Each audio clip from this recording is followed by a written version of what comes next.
Hello Internet, and welcome back to our read-through of Mecha Ace. When last we left off, we had just opened fire on the bridge of the enemy. Now it seems we've been captured, so let's dive right in. Episode 8, Captured. The Tables Turn. Unknown. You awaken to a bright light. Well, perhaps awaken isn't really the right term. For a few fleeting moments, the darkness withdraws and blobs of white, gray, blue, all lit by harsh antiseptic glare, dance before your eyes. You hear sounds. The faint beeping of some kind of machine, the familiar humming of a starship underway, and human voices too indistinct to make out. It almost feels as if you were submerged in cotton fluff. Your eyes open but unseen, your ears almost deaf. For a few moments, the light and the muffled sound of distant voices dance around you. Then, one of the voices gets louder, sharper. There's a hissing sound, followed by a beep. With irresistible, unstoppable force, the darkness returns, the light fades, and sounds fall silent. When you awake again, the voices are gone, though the soft beeping remains. This time, however, the blobs of color and light before your eyes quickly coalesce into shapes. A ceiling adorned with blocky, utilitarian lights set flush into the surface. Slowly, experimentally, you move your arms. Something clatters, and something pulls back against your attempted movement. You look to your arms to find them bound to the frame of the bed by a pair of thick, black straps. Over them, to your side, stands a thin, blonde-haired figure, the upper half of his face obscured by a sky-blue mask. Commandant Camille Hawkins offers you a thin, faint smile as he sees you stir. Hello, Commander Tamino. Oh, shit. You take a good moment to get a decent look at your surroundings. First, the obvious, you're in a hospital bed. The white sheets, bright lights, and soft strobing light of the console next to you, which was also the source of the beeping, can attest to that. A second look around reveals exactly what kind of situation you're in. The walls are emblazoned with the sword, wing, and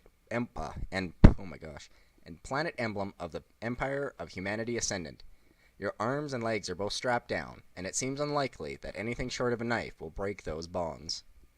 A glance at each of the shadowed arcs of the next room's exit shows the bulky shadow of a pair of armored figures standing at attention over the door, preventing anyone from getting in.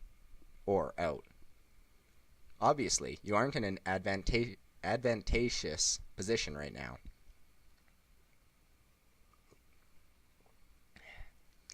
The Imperial pilot watches you carefully as you make note of your surroundings. Hawkins is in full uniform, but not the pilot suit he wore last time you faced each other in battle. Instead, he wears a dark blue, tail-coated jacket over an immaculate set of tight, white trousers and a similarly spotless shirt. The whole thing is trimmed in real gold, Imperial officer's service uniform. The getup is an anachronistic throwback to Earth's long-ago past, much like the Empire itself, though you do have to admit that the Imperial Ace cuts a dashing figure in that perfectly tailored outfit. Are we attracted to him? The Imperial Ace patiently waits for you to finish looking around. I suppose you have questions, Commander. Ask them, and I shall do my best to answer. Let's see. It's kind of obvious where we are. What happened is kind of, I think, the most reasonable question here.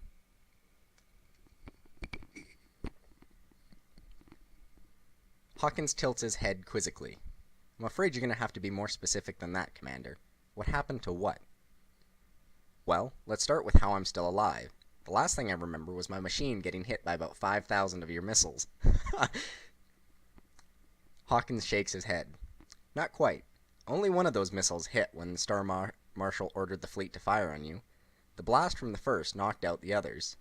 How your machine survived even a single direct hit from an anti-capital ship missile is a question for the engineers currently looking over what's left of your combat armature. The Imperial smiles a thin slash of a grin. Of course, your machine isn't hardly in flyable condition anymore, so don't get any ideas. Did you have anything else to ask? Um, let's ask about Crown Station, because it might also be implicit in what happened to the Kodak fleet.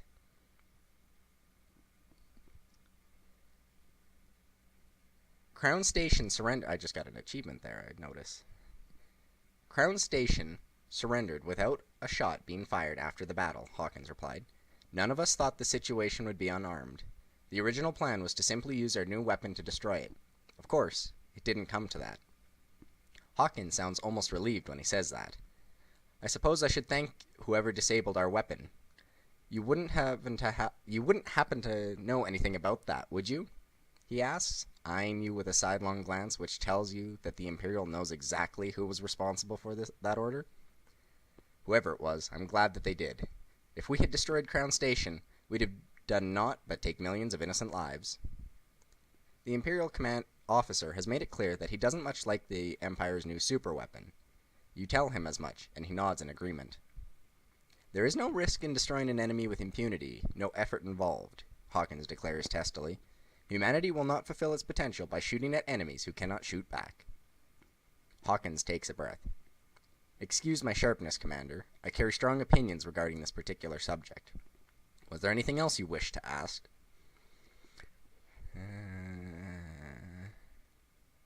Is this gonna stay here? What's going on? Oh well, let's ask to the Kodak fleet. Yeah, apparently this is just gonna hang out there. Weird. Hawkins hesitates for a moment, and you can almost see the Imperial pilot shudder. As you know, most of your fleet was destroyed by our new weapon. As for the rest of your ships, Hawkins frowns. After your, shall we say, spectacular failure to negotiate a ceasefire, the Imperial fleet fell back on its standing orders, which were to press the attack. Some of your ships made it out, but not many. Curiosity flares in you. Perhaps the Caliburn got out? You resist the urge to ask Hawkins. Even if he knew, he probably wouldn't tell you. Anyway, was there anything else? Well, let's ask what happened to us. Your machine was brought in, and you were artificially induced into your detoxification cycle. You were rendered unconscious while your combat stimulants cycled out of your body normally. You woke up at the end of your detox cycle, and here you are. Hawkins quickly changes the subject. Was there anything else you were curious about? Yeah, well, never mind. Forget it, I guess. Hawkins nods. Very well. Have you any other topics you wish to discuss, or was that all? Let's ask how he knows our name. The Imperial Ace doesn't seem to expect that. Your name? You nod. After all, you don't recall ever giving the Commandant your name when you met on the battlefield. Hawkins points at your flight suit, sitting on a chair next to your bed, freshly cleaned and folded. Aw, that's nice. It was on your uniform. It was also painted on the cockpit hatch of your machine. The answer seems kind of obvious now, really. Was there anything else you wish to ask? How long have I been out? Hawkins shrugs. 2, maybe 3 days, I suppose? Oh, geez. That's a long time. I couldn't give you an exact period. We've been rather busy since our victory, securing this side of the wormhole and all that. That would make sense. The Imperial fleet had taken Vedria Prime and the wormhole Aperture, but there was still a lot of space in between them left to secure. Not to mention the normal busy work of maintaining a force the size of the Grand Fleet. Perimeter patrols to run, secure lines, supply lines to create, maintenance to schedule. It's almost satisfying to know that the enemy is going to have to work for their victory. If Hawkins caught wind of your inner thoughts, he shows no sign of it. Was there something else you wanted to talk about? He is very accommodating. We'll deal with the why am I here last, or where am I, but Hawkins blinks in surprise. I'm not sure I understand the question. Why are you standing next to me, you elaborate. Why are you answering my questions? Don't you have anything better to do? The Imperial officer meets your gaze intently. We may be on different sides, but you are still a pilot of great skill. We face each other on the battlefield through no fault of our own, And although I do not think you understand my path, I still hope that you might be able to find it within you to embrace it. Hawkins shrugs. I am here because I believe that for all your sins, you are a warrior worthy of respect, and you deserve better than to be kept in the dark. The Imperial pilot's expression softens. Is there anything else? Well, I guess this is kind of like the last question. The Imperial nods at one of the Imperial sigils plastered on the wall of your room. You are on board the medical bay of Her Imperial Majesty's starship Oriflame, the flagship of the Grand Fleet. You are a prisoner of high value, and I suppose the senior staff want you to be close at hand. Hawkins takes a deep breath, as if distracted for a moment. As for where we are in space, I'm afraid that information is of some priority. Your status as a prisoner means I cannot disclose the location of our fleet. That makes sense. If you are a prisoner of war, the impies should be trying to get information out of you, not the other way around. The fact that Hawkins has even bothered to answer your questions at all is a pretty big courtesy on the part of your enemies. And we don't have any other questions. Hawkins nods and sighs. Very well then. Before I go, a warning. The next person who is going to come through that door is going to be an interrogation specialist from military intelligence. The man will ask you questions that your loyalty will probably compel you not to answer. He will then threaten indignities upon you and your body and mind. The Star Marshal had a habit of threatening surrendered prisoners of war with honor, or habit of treating surrendered prisoners of war with honor. Unfortunately, you appear to have vaporized him. Oh, shit! Our shots made it through. That act of defiance is likely to cost you dearly. Oh, that's awesome. We actually got him. Hawkins turns to leave. I shall return when I can, Commander. Do your best to last until then. Hawkins' final warning puzzles you. Why would the Imperial pilot tell you of an upcoming interrogation? After all, as the enemy, he had no obligation to warn you. For a moment, you consider asking him, but it is too late. He is already gone. Oh, nice. We took out their, lead commander general. True to Hawkins' words, the next person to come through the doors into your room is a tall, skeletally thin man wearing a black tunic and blood-red uniform of the Imperial Fleet's intelligence service. For a moment, you wonder if the Imperial military intelligence designed its uniforms to be so obviously sinister on purpose. Color-coded for your convenience. In your mind, there seems no possible way which such a uniform could have been worn by somebody with benign intentions. Actually, that makes a lot of sense. Slowly, deliberately, the interrogator pulls up a chair and sits down next to your bed. Every move he makes seems carefully, gracefully choreographed, like a spider moving around its prey.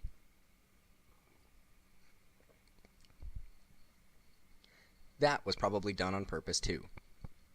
Good morning, Commander, the man says, his face all but expressionless. I am sure you must still be in a bit of shock after seeing our new light-bearer cannon in action, but after seeing your fleet and all those lives wiped out, in an instant. The interrogator leans forward, his cold eyes unblinking. Light-bearer will be fired again, you know. Your allies made a futile attempt to destroy it, but what little damage they inflicted upon it is being repaired as we speak. It will continue to be fired, again and again, until this rebellion ends. Millions of lives will be lost, unless you can help us bring about this war to a quick end.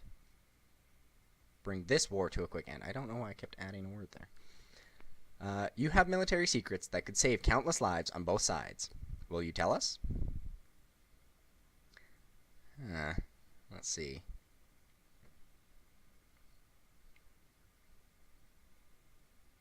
I wonder if we can play possum a little bit and ask him what they want to know.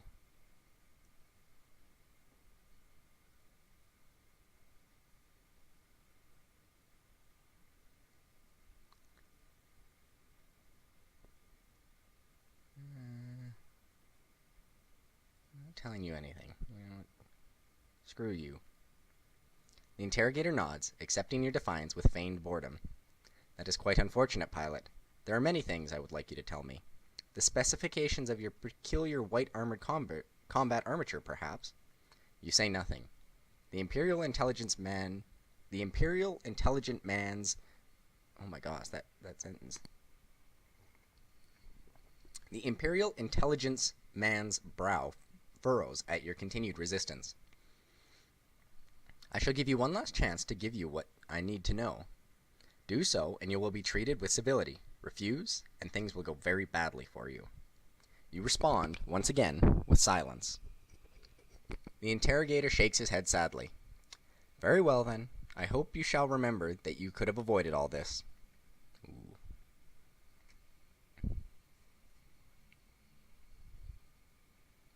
Carefully, slowly, your interrogator pulls out a small device from his pocket. A cube of glossy black, no bigger than a bottle cap. He grasps it between his thumb and forefinger, holding it in front of you so you can get a good look. Do you know what this is, pilot? You shake your head. The interrogator smiles cruelly. This is a neural shock induction device. When attached to the human body, it overloads nearby nerves, burning them out one by one. I hear the pain is excruciating and lasts for hours. Then, after all that part of the body will be rendered forever paralyzed. The interrogator meets your gaze. You try to avoid the malevolent glow behind his eyes. I would hate to have to use this on you, but if all other methods fail, I suppose I shall have no choice. Unless you were to tell me what I needed to know, of course. The interrogator stands up, carefully, without a hint of self-consciousness. Now, I shall give you a day to rethink your position. After that, I shall return. Hopefully you will have reconsidered by then. Then, without a word, the interrogator turns on his heel and walks away, leaving you alone once more. You spend the next few hours simply lying in bed, waiting for something to happen. As time passes, you realize just how hungry and thirsty you are. You feel a pain in your stomach, slowly building to a grinding, all-encompassing throb as your body begins turning on itself for sustenance. Your throat, too, grows drier. Your tongue feels like sand, and your head begins to pound from the dehydration. However, your mind is distracted by more dire thoughts than mere hunger or thirst. You find your attention drawn to that black object in the Imperial interrogator's hands, the neural shock induction device. Would the enemy really risk using it to wring the information they want out of you? More importantly, could you resist it if they did use it on you, enduring intense pain, or even the permanent loss of a hand or foot or eye to keep vital secrets from the hands of the enemy? Oops. Somehow, you manage a few hours of sleep. When you wake, Hawkins is standing over you once more. Good morning, Commander. I see you've managed some rest. You nod. Yeah, I guess I did. There's an awkward pause for a moment as the Imperial waits for you to continue, but you really don't have anything to say to the enemy ace. The silence lingers. Finally, Hawkins speaks. I'm glad to see you're coping with this whole ordeal well, he says, more out of politeness than honesty.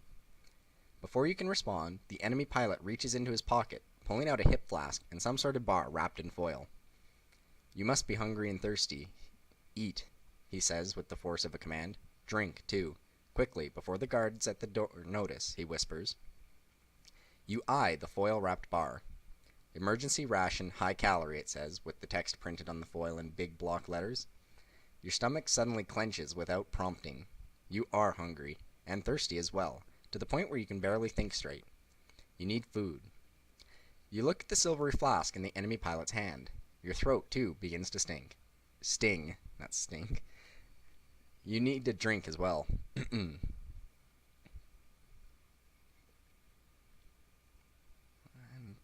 curious as to what he's up to. You eye the offered food suspiciously. What motive would the enemy pilot have for sneaking you food and water? Hawkins seems almost insulted when you ask. I don't mean to offend him, but... Because... The other pilot stops himself, as thinking better of his original reply. He takes a breath and starts again. Because, although you may not think it, you are still in battle, only now your struggle is one of wills. Like a battle of combat armatures, this too can temper a person's true nature and unlock their deepest reserves of strength. However, Hawkins leans in, you cannot fight without sustenance, and I would not more have you face the interrogator with a mind addled by hunger than I would have you face me in a combat armature without weapons. Hawkins meets you eye to eye, pressing in almost to the edge of the bed. No pilot has ever beaten me on the field, except you. Oh, he's giving us a victory over him. Nice. You are a warrior of unrivaled skill and courage, and I would see you prove that you're of the mental fortitude to match. You are a warrior who deserves to meet the enemy armed for battle, be it mentally or physically, not weakened by the frailty of the human body. You feel the need to point out the obvious. If you're sneaking me food and water, you're still undermining your own side. The Imperial Ace shakes his head. Side? Factions don't concern me. Factions have never concerned me. What matters is that factions exist, and that they fight on. Ally and enemy, Imperial and colonies, what does it matter? The ideals that feed this war are nothing more than fictions without worth. Their substance matters not, so long as they both feed the crucible of war that heroes and paragons may be forged. Hawkins looks at you, his eyes searching for a reply in your expression. Do you understand?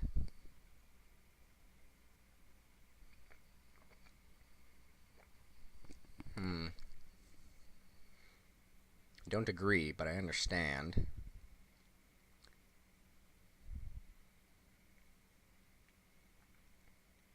Yeah, no,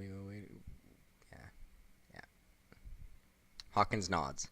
I'm glad you understand, at least. Perhaps the day will come when you change your opinion. In the meantime, you must eat and drink. You must regain your strength for the battles ahead. You grab the flask, undoing the cap and quickly downing its contents in a single long swallow. I thought we were tied to the bed. Whatever. Then you tear open the foil wrapper on the ration bar and begin wolfing it down. You barely taste the slightly salted, heavy substance as you choke it down as fast as you can manage. Hawkins waits for you to finish, patiently standing at the side of your bed, before taking the empty flask and wrapper, putting them back in his pockets. The Imperial leans forward and places a hand on your shoulder in a comforting gesture, as if you were friends, anytime soon. Wait, what? Anytime soon? Good luck, Commander, he says, and walks out, leaving you alone yet again. This part right here doesn't... More hours pass.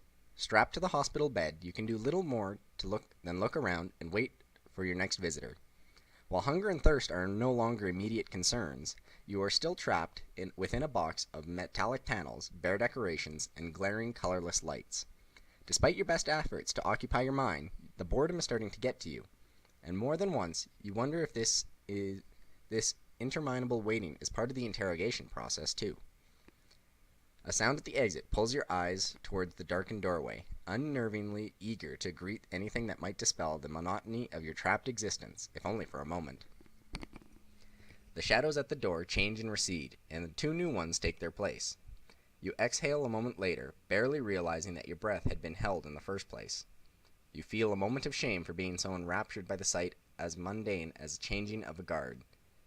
After another hour of aimless thought strapped into your prison bed, there's more movement at the door. The guards step aside, and a thin figure clad in black and red steps through. Your interrogator. Okay.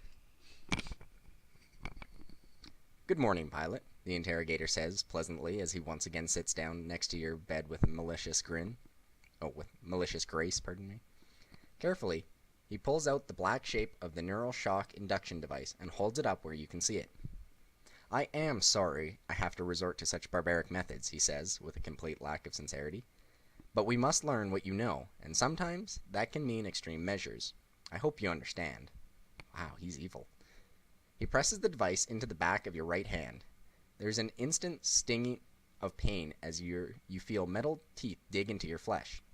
He leans closer, pulling out a data tablet from his other pocket, no doubt the controls for the device that is now biting into your hand. It would be a shame if you were to lose the use of this hand permanently. I'm told that combat armature pilots must rely on the dexterity of their hands a great deal. The Imperial officer's finger hovers over the screen of the data tablet. Let us hope you see no reason before it comes to that. Let us hope you see reason before it comes to that, shall we? And with that, the interrogator's finger taps on the control tablet.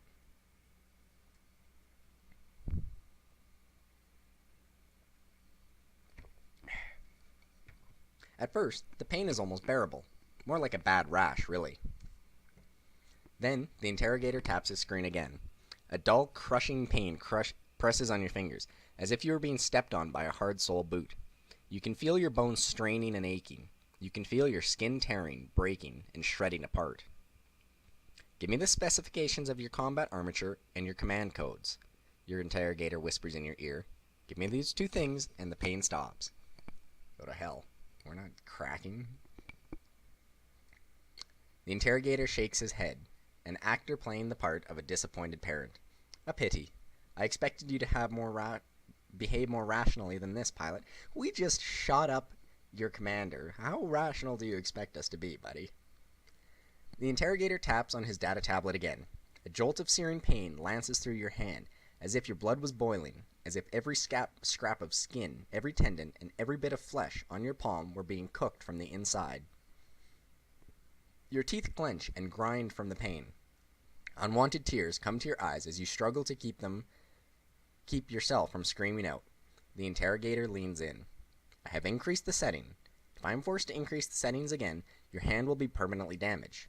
Surely you wouldn't want this to happen. You know what? Go to hell.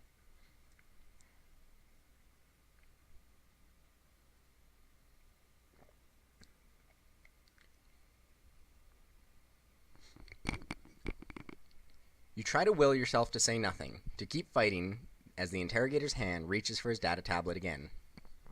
The interrogator's finger looms closer. The pain coursing through your hand is suddenly impossible to bear, coupled with the new, terrible fear. If your inquisitor increases the power to the device one more time, you may lose the use of your hand completely. Something inside you snaps. You want no more of this. A voice in your head tells you to stop fighting. It grows louder as the other voice, the voice of defiance, fades away. No! Your interrogator meets your gaze and taps his data tablet. The pain goes away. He smiles as he pulls the device from your hand. You will talk. He has won. No! Very good, pilot, your interrogator says as he pulls free the black object from your hand. I'm very glad we could come to an agreement. First, tell me what you know of the combat armature. You answer as truthfully as you can. You describe the Lionheart's capabilities, its strengths and its weaknesses of the frame, its capabilities of the weapons, the resilience of its armor, and the limits of its thrusters. Even so, the Imperial interrogator does not seem satisfied by your answers. He keeps pressing for more information, asking for details and elaborations. Throughout all this, the thin man in black and red does not break eye contact. He takes no notes, nor does he ask anyone to take them for him. He merely meets your eyes with a hard, pitiless stare as he presses you for more of the military secrets entrusted to you. The Imperial intelligence officer nods, his expression still ice cold. Very good, pilot. I shall only need one more thing. Your command codes. Oh my gosh. Where are the most pathetic... Oh man, this is just weak. You swallow involuntarily. A painful thing to do, You swallow involuntarily, a painful thing to do with your throat as dry as it is. The information you have given the enemy on the Lionheart would be enough for them to reverse engineer a copy or devise a way to counter your machine's advantages. But with your command codes, they could simply activate your machine's system and fly it themselves. However, with memories of your torture still fresh in your memory, you have no will to protest, you weak-ass piece of... You tell your torturer your codes without a fight. This is the most... Oh, this piss...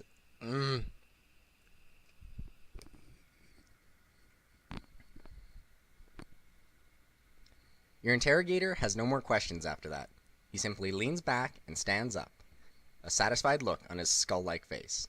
I will return tomorrow with more requests for information. Now that we have established the consequences for resistance, I shall expect you to be more forthcoming in the future. Good day, pilot. Then he turns and walks out, leaving you alone again.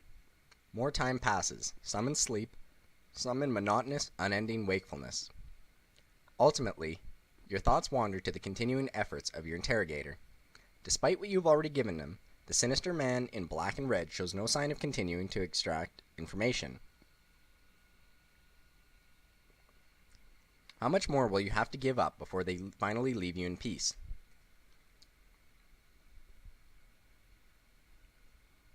The sound of armored bodies snapping to attention pulls you out of your thoughts. Commandant Hawkins strides to the door with an expression that dares anyone to even get in his way. Oh, you fucked up, man! And now you're gonna have to explain it to Hawkins. Within seconds, the Imperial pilot is kneeling at your bedside. Tomino, do you think you can walk? He asks, tone urgent. You stare back blankly as you try to get your confusion under control. What exactly does Hawkins want with your ability to walk? Oh my gosh, is he gonna break us out? Please, I need an answer, Hawkins implores, his voice barely above a whisper. Can you walk? The Imperial pilot's words snap you out of your momentary paralysis. You move your legs experimentally, feeling them strain against the thick black straps. You nod. Hawkins smiles grimly. Good, he says, as he stands. Before you can even ask what is going on, the Imperial ace twirls around with lightning quickness, sidearm in hand. Hawkins' pistol fires once, twice, the sound of each shot muffled by featureless dark cylinders of a silencer. Beyond the door, the figures of the two Marine guards crumple limply to the floor, blood leaking from their entry wounds placed dead center at the back of their heads. Holy shit. What the hell are you doing? You shout involuntarily. The Imperial ace turns back to you as he holsters his gun, that same expression of grim determination on his face, and a knife newly drawn from in his hand. I'm getting you out of here. Oh, because we're frickin' weak-ass little pansies.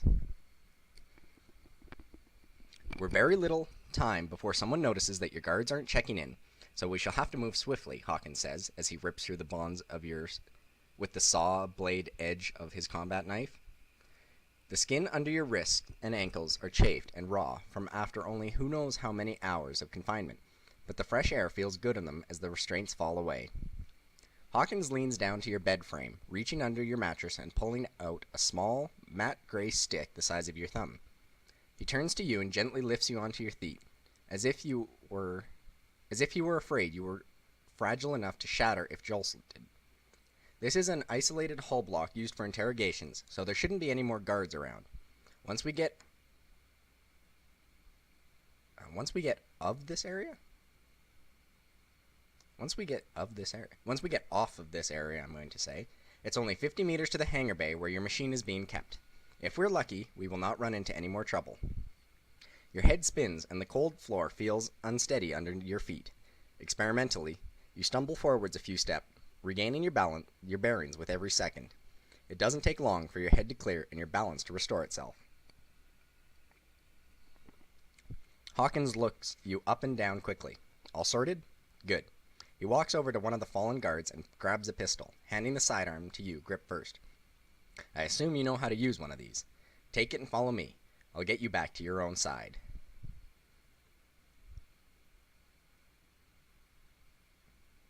Oh, shit. What if I don't want to go back to my old side?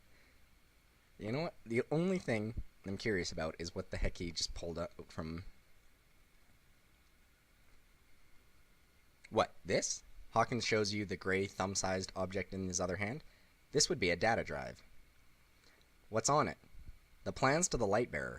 Your side will need them if it wants to stand any chance of surviving this war, and I need you to vouch for me and make sure your superiors don't think this is some kind of Imperial plot. You put two and two together quickly enough. You're defecting with this information? Hawkins nods impatiently. Is that not what I just said? Holy shit! The Imperial office offers you the pistol again. Now, we really should get moving. We haven't got time for this. You don't have much of a choice, but do as the Imperial pilot says. You take the gun and follow the other pilot as he begins to move. Oh, shit. You move silently through the gunmetal gray corridors of the Imperial flagship, following Hawkins' lead as the two of you creep through the blocky square passages, your eyes peeled for any guard or passerby that might spot you and sound the alarm. After a minute or two, you follow the Imperial pilot to the threshold of a wider, more brightly lit hallway. Hawkins sticks his head out of the large corridor, looking to the left, then to the right. The blast doors to the hangar bay are right down the hall and to the left. We shall have to sprint forward and kill the guards swiftly. Ready? You nod. You've gone too far to back out now. Go. Hawkins springs forward, pistol in hand, the jackboot of his dress uniform drumming a rapid beat on the metal deck. You follow close behind, pistol at the ready. The two of you turn the corner to see a pair of guards already bringing their rifles to bear. With lightning speed, Hawkins brings his pistol up and drills one of the Marines neatly between the eyes, the sharp crack of his pistol muffled by the silencer. At the same time, you bring your own gun to bear on the second guard.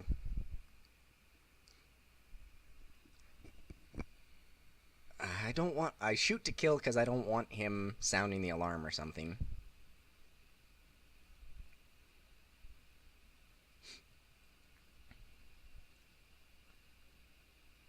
You aim for the easiest target to hit, the center of mass. You squeeze the trigger twice, and the hallway is filled with the deafening reports of an unsilenced gun. Your target slumps to the ground, rifle falling out of his nerveless hands. Hawkins wastes no time in rushing forward again.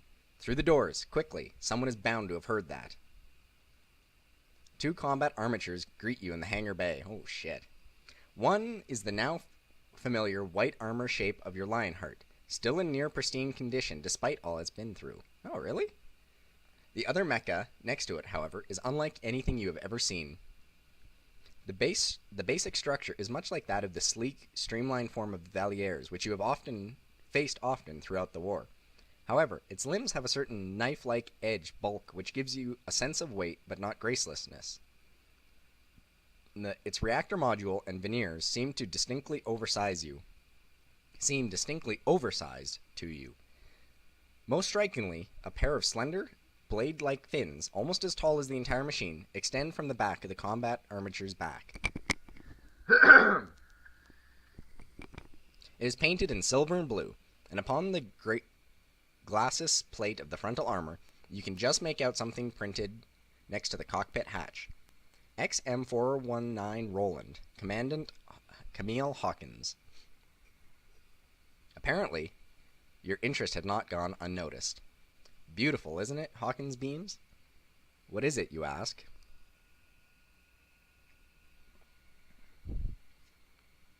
The Imperial Ace hesitates for a moment, as if trying to decide what to reveal and what to hide.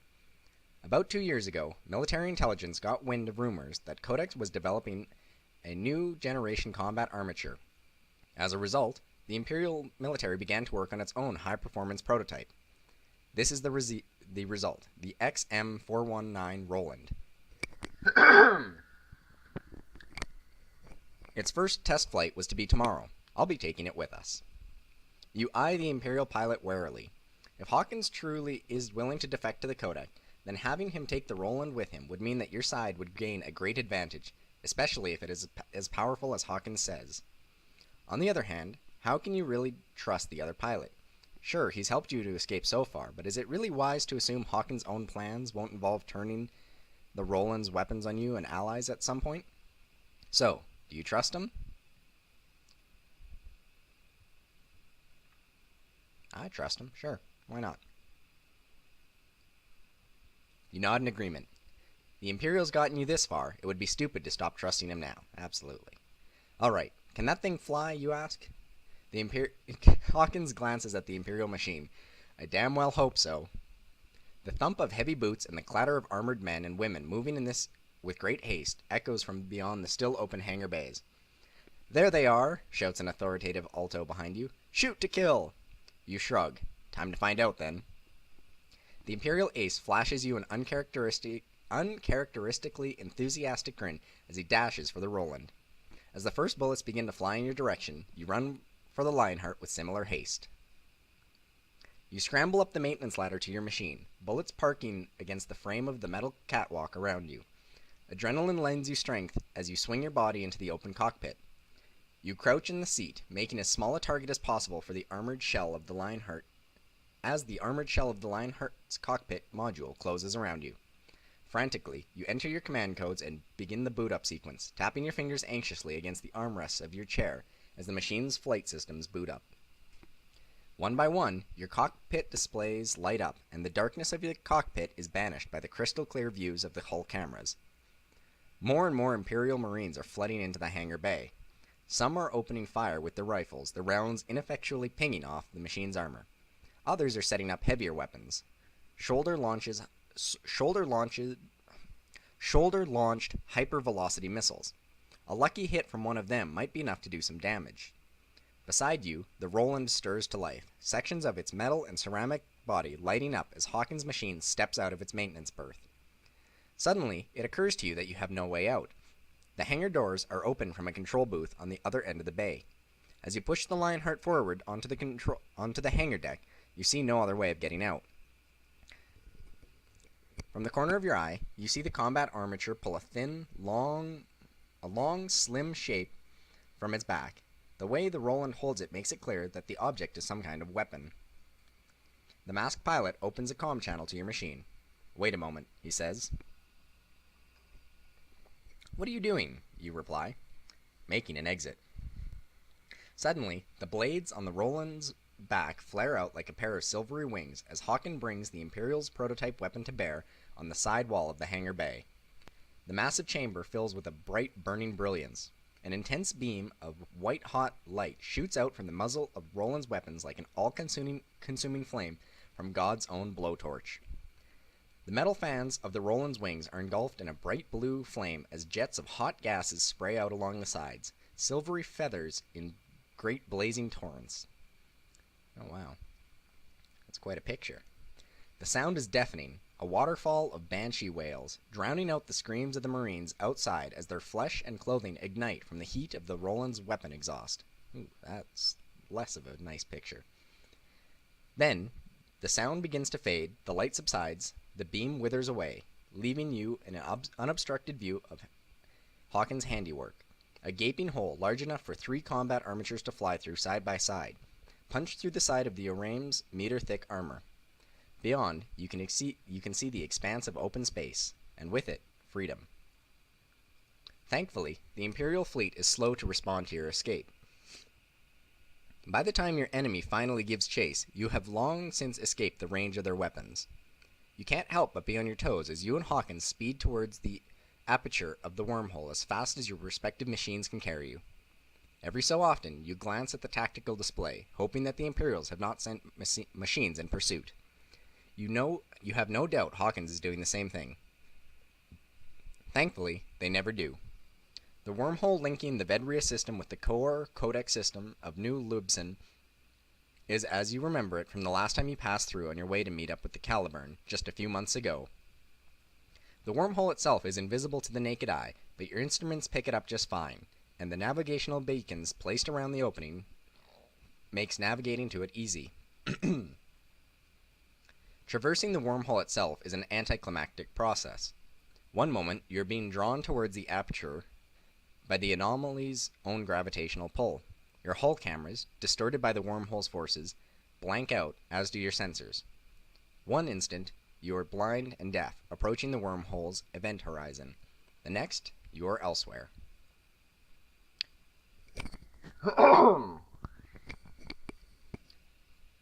The first thing you see on your hull cameras when you come back online are the familiar shapes of the space stations guarding New Libsen's end of the wormhole. Around these stations, however, are dozens of metallic shapes arranged by squadron into the wall of battle of a fleet space. A fleet that shouldn't exist. Before you can approach for a closer look, you see a pair of lights ahead, coalescing slowly into the image of 2 combat armatures rushing towards you at full burn. They are codec machines, a Grainzer in the lead with a writer right behind. Your relief at the sight of friendly forces is only slightly dampened by the sight of the weapons they have pointed at your machine and the Roland. The lead machine hails you. You open the comms channel. "This is Lead Saber. Identify The other pilot's eyes go wide as he recognizes you. "Commander Tamino?" And yes, save. And we arrive at an interlude. That was an eventful little chapter. But, yeah, I think I'll call it a part here. Later, guys.